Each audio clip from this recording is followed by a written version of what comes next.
Buen día, Verbo Petén. Es un gusto poder estar de nuevo aquí grabando un video que nos permita comunicarnos y que nos permita mantener ese hilo conductor entre la palabra de Dios, nuestra vida y la aplicación que hagamos de esa palabra del Señor. Es un gusto estar, repito, de nuevo con ustedes y les pido, por favor, que en este momento podamos hacer una oración, que en este momento podamos cerrar nuestros ojos delante del Señor y decirle gracias, papito, gracias, bendito Rey, porque tú, Señor, guardas nuestra vida, guardas nuestra casa, nuestra familia, porque en medio, Señor, de todas las situaciones que están ocurriendo en el mundo, Señor, tu mano poderosa, tu mano de amor ha estado sobre nosotros, debajo de nosotros, alrededor de nosotros, Señor. Tu Espíritu Santo nos guarda, nos cuida, nos sella, Señor. Te damos gracias, Padre amado. Te pedimos que podamos usar estos medios de la tecnología para mantener la unidad contigo y la unión entre nosotros como hermanos, Señor. En el nombre poderoso de Jesús. Alabado sea tu nombre, Señor. Alabado sea tu nombre que es 3 veces santo. Lo exaltamos en medio de nosotros, oh Padre.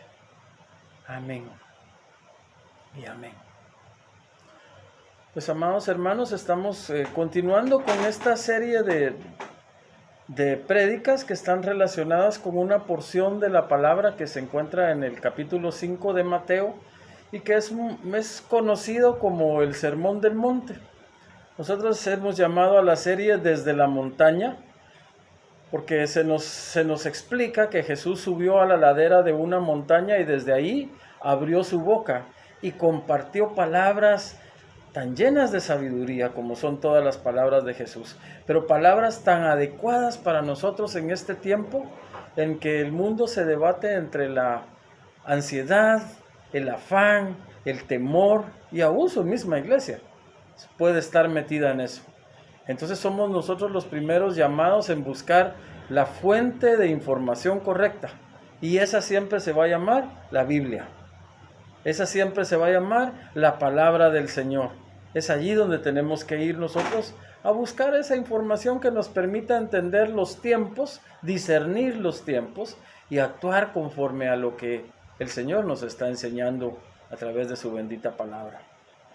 Entonces, para darle un contexto a lo que hoy al versículo que hoy vamos a compartir, quiero recordarles que el final del capítulo 4, del versículo 23 en adelante del libro de Mateo, nos dice que Jesús venía de un viaje largo, que Jesús venía de hacer aquella obra para la cual Dios lo había enviado, Dios Padre lo había enviado, para que predicara el evangelio del reino, para que predicara del arrepentimiento, para que le dijera al pueblo primario, al pueblo judío, que arrepintiéndose tenían acceso al reino de Dios.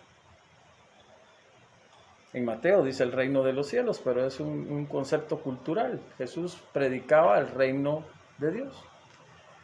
Entonces él venía de hacer esa tarea por una región bastante extensa. Allí nos dice que él también hacía algunas señales, prodigios, maravillas, sanando a los enfermos, y que obviamente eso hacía que su fama creciera de tal manera que todos le traían a aquellos que padecían una dolencia, a todos aquellos que padecían alguna enfermedad, y Jesús los sanaba.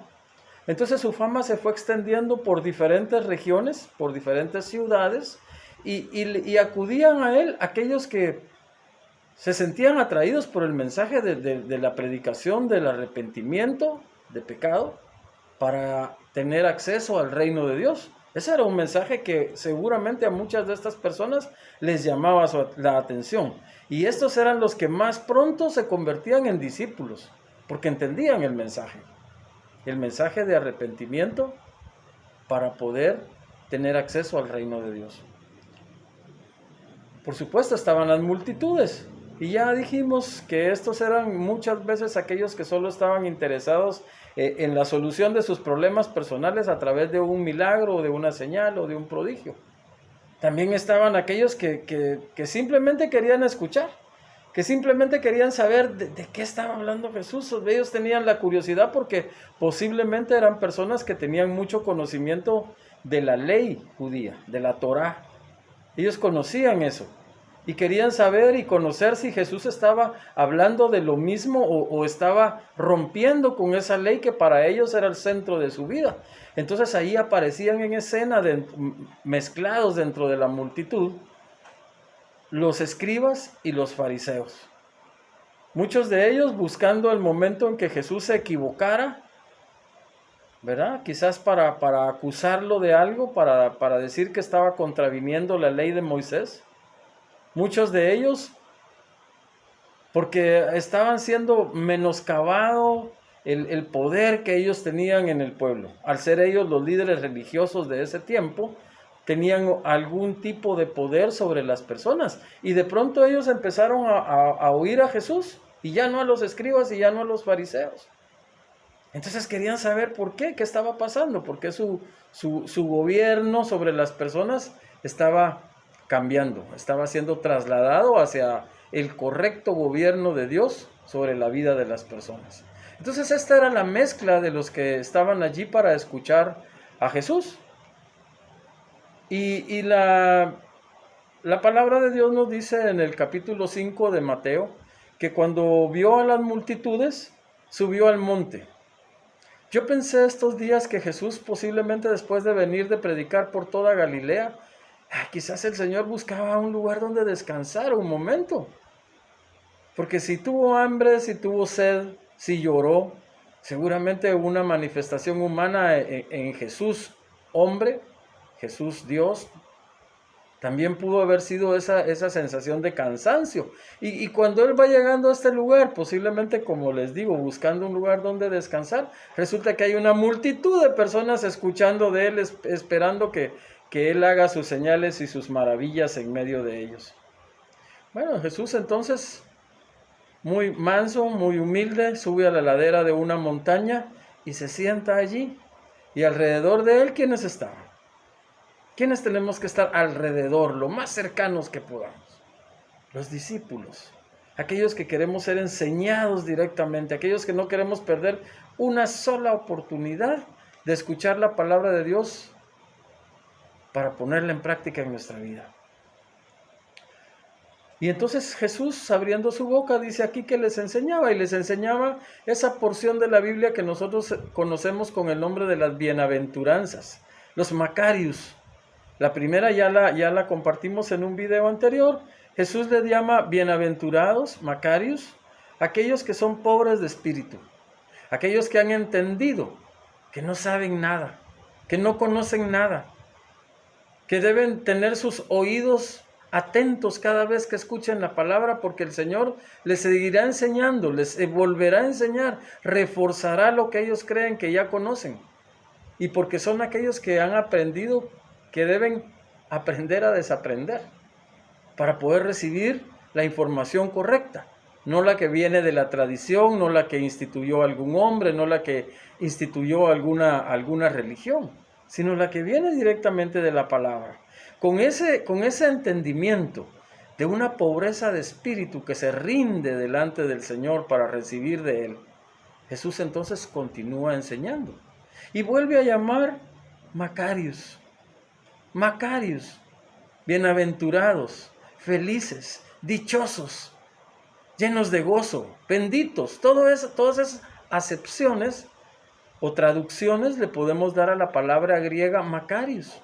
Miren todo lo que Jesús nos está diciendo con una sola palabra, y se está refiriendo a un grupo específico de personas esta vez. Dice allí en el versículo 4 del capítulo 5, bienaventurados los que lloran. Miren, hermanos, yo de verdad soy muy fácil para llorar. Es muy fácil para mí de pronto, en medio de la alabanza del pueblo del Señor, derramar mis lágrimas. Es muy fácil que mi corazón se quiebre al momento de orar, al momento de escuchar quizás alguna prédica que toca mi corazón y que muestra mi condición de pecador y me hace llorar. Y en algún momento al leer esto yo pensaba que es justamente de eso a lo que Jesús Se refería a aquellos que derramamos nuestras lágrimas. Pero Él va más allá. Él está hablando de algo que va más allá de eso. Miren, yo quiero usar una figura acá que seguramente algunos han escuchado, pero que ilustra lo que quiero yo compartir esta mañana o esta tarde con ustedes.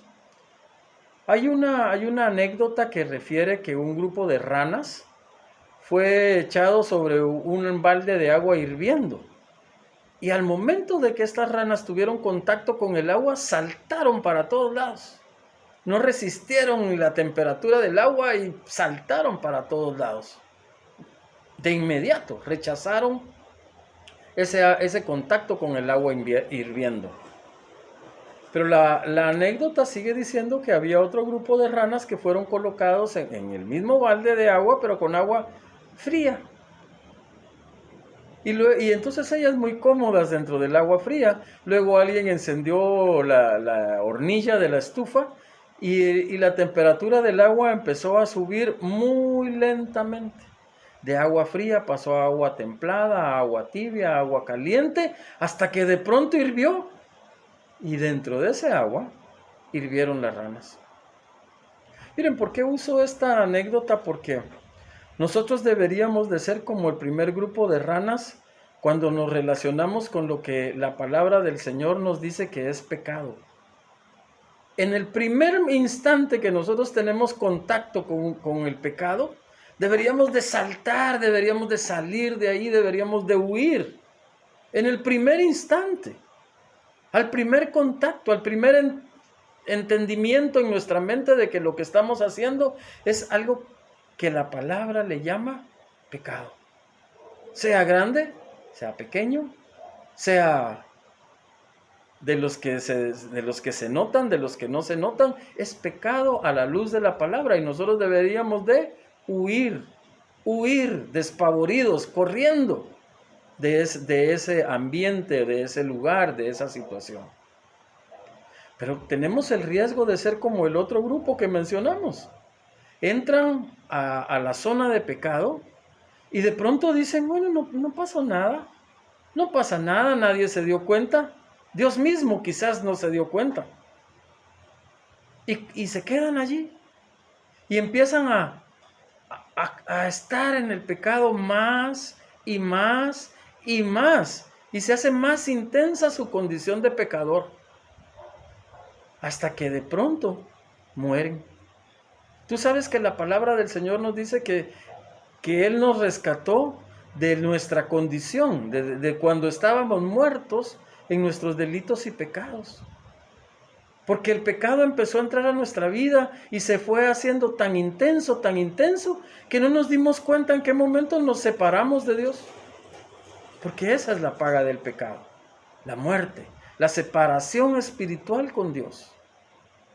Y entonces Jesús en esta bienaventuranza del versículo 4 del libro de Mateo, capítulo 5, nos está diciendo que son bienaventurados, dichosos, los que lloran.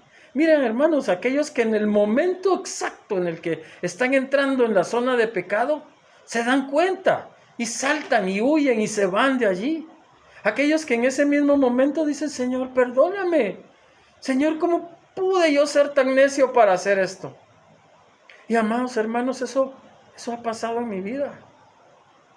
Y te lo digo para que tú veas que hay sencillez y hay humildad, para poderte pedir que tú reconozcas ese momento, ese tiempo, en el cual de pronto el pecado, aún de soberbia y altivez, de aquellos que dicen, yo no tengo pecado, yo no tengo por qué arrepentirme yo.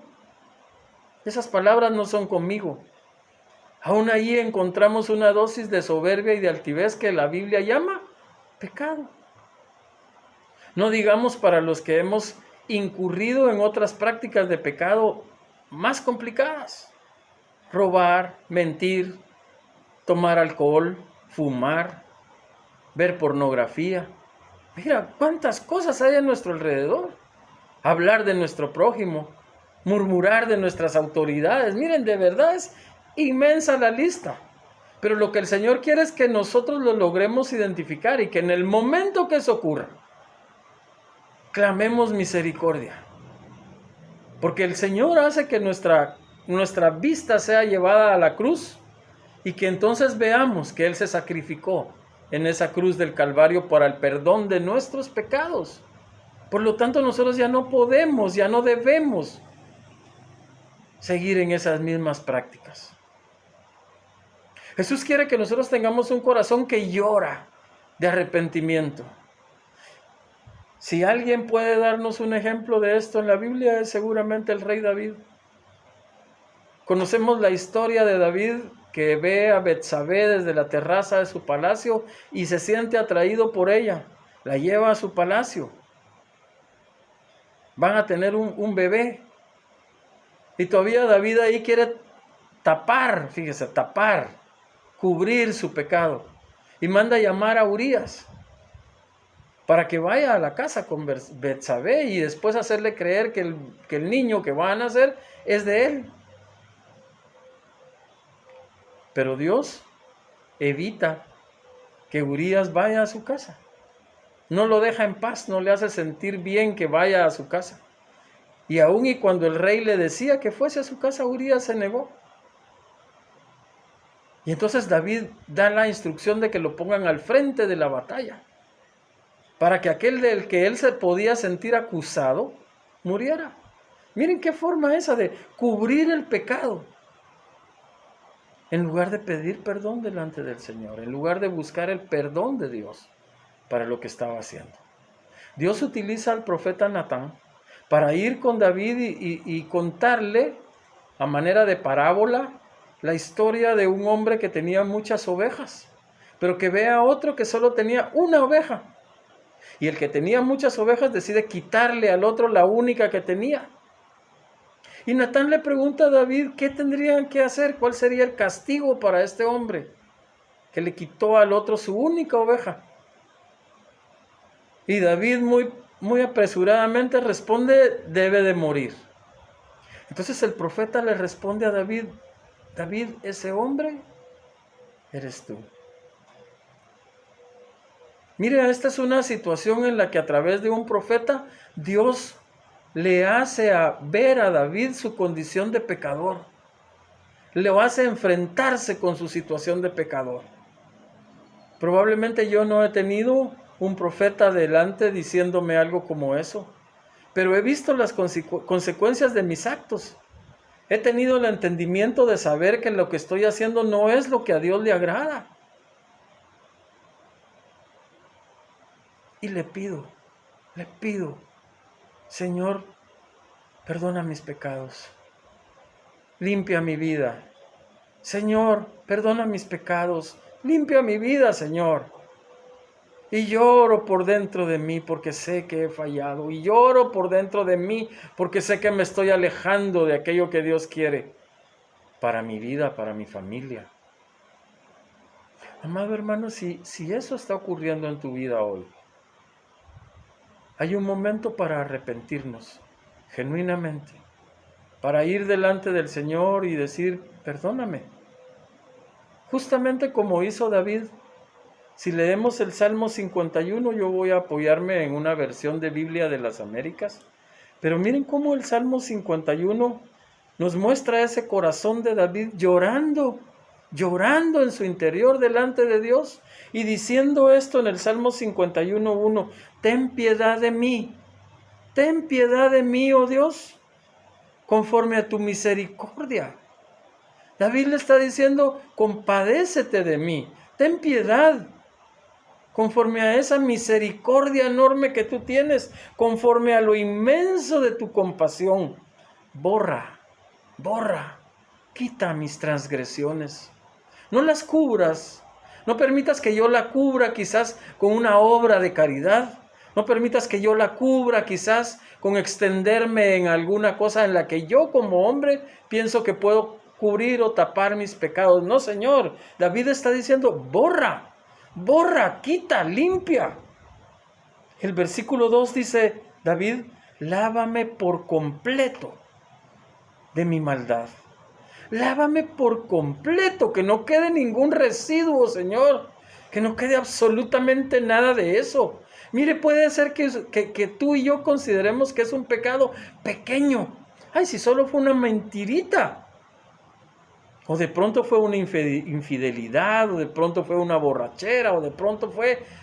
Y podemos en nuestro corazón altivo y soberbio considerar que eso es muy pequeño, muy poca cosa. Pero David aquí nos está diciendo y enseñando, lávame por completo de mi maldad, grande, pequeña, mediana. Lávame por completo, límpiame de mi pecado. Que no quede huella, que no quede absolutamente nada más. Pero el versículo 3 nos dice qué hay en el corazón de David. Mira tú que dice, porque yo reconozco mis transgresiones. Reconozco mis transgresiones, reconozco que he fallado, reconozco que te he faltado, Señor. Y mi pecado, dice David, está siempre delante de mí. A donde David iba, se recordaba de lo que había hecho. A donde David se escondía, se recordaba de lo que había hecho. ¿A dónde huiré?, dice la palabra. Si me escondo debajo de las piedras, allí estás tú. Porque así es la función del Espíritu Santo, hermanos. Hacernos ver nuestra condición de pecadores. Hacernos volver nuestra vista hacia la cruz y entender que allí está la oportunidad de recibir la gracia, la misericordia y la compasión de Dios. El versículo 4, David dice que contra ti, y solo contra ti, contra Dios, ha pecado. Miren, creemos que pecamos contra otra persona cuando causamos un daño. Creemos que pecamos contra nosotros mismos cuando el daño es directamente hacia nosotros. Pero hemos pecado contra Dios, el que nos da la vida, el que nos da el sustento, el que nos creó, el que nos dio en su palabra las instrucciones correctas de cómo vivir, y nosotros hacemos lo contrario. Entonces, lo que aquí dice David debe de ser para nosotros un conocimiento que no se aparte. Contra ti solo he pecado y he hecho lo malo delante de tus ojos, de manera que eres justo cuando hablas y sin reproche cuando juzgas. Cuando nos cuestionamos por qué me pasa esto, por qué ocurre lo otro, mire, posiblemente hay un juicio de Dios para nosotros, hay una cosecha de aquello que sembramos. Y David dice, sí, Señor, tienes razón de que esto ocurre en mi vida, porque contra ti y solo contra ti he pecado. 3 versículos más quiero tomar de este bello Salmo 51 para que se conviertan en nosotros en esa oración de fe que debemos hacer después de haber acercado nuestra vida, nuestro corazón delante de Dios y pedido perdón. Y decir con toda nuestra alma, con todo nuestro ser, Señor, me arrepiento de mi conducta. Me arrepiento, Señor, de lo que he hecho contra ti. Y te pido esto. Crea en mí, oh Dios, un corazón limpio. Renueva un espíritu recto dentro de mí. No me eches de tu presencia. Y no quites de mí tu Santo Espíritu. Restituye el gozo de tu salvación y sosténme con un espíritu de poder. Quiero cerrar leyendo de nuevo esto, porque si tú, al igual que yo, en algún momento de nuestras vidas nos hemos salido del camino que Jesús nos ha mostrado y hemos entrado a la zona de pecado y nos hemos quedado ahí mientras se calienta y se calienta y se calienta, y hemos llegado a estar muertos en nuestros delitos y nuestros pecados, aún hoy, asistiendo a una iglesia, aún hoy, habiendo reconocido a Jesús como nuestro Señor y Salvador, aún hoy,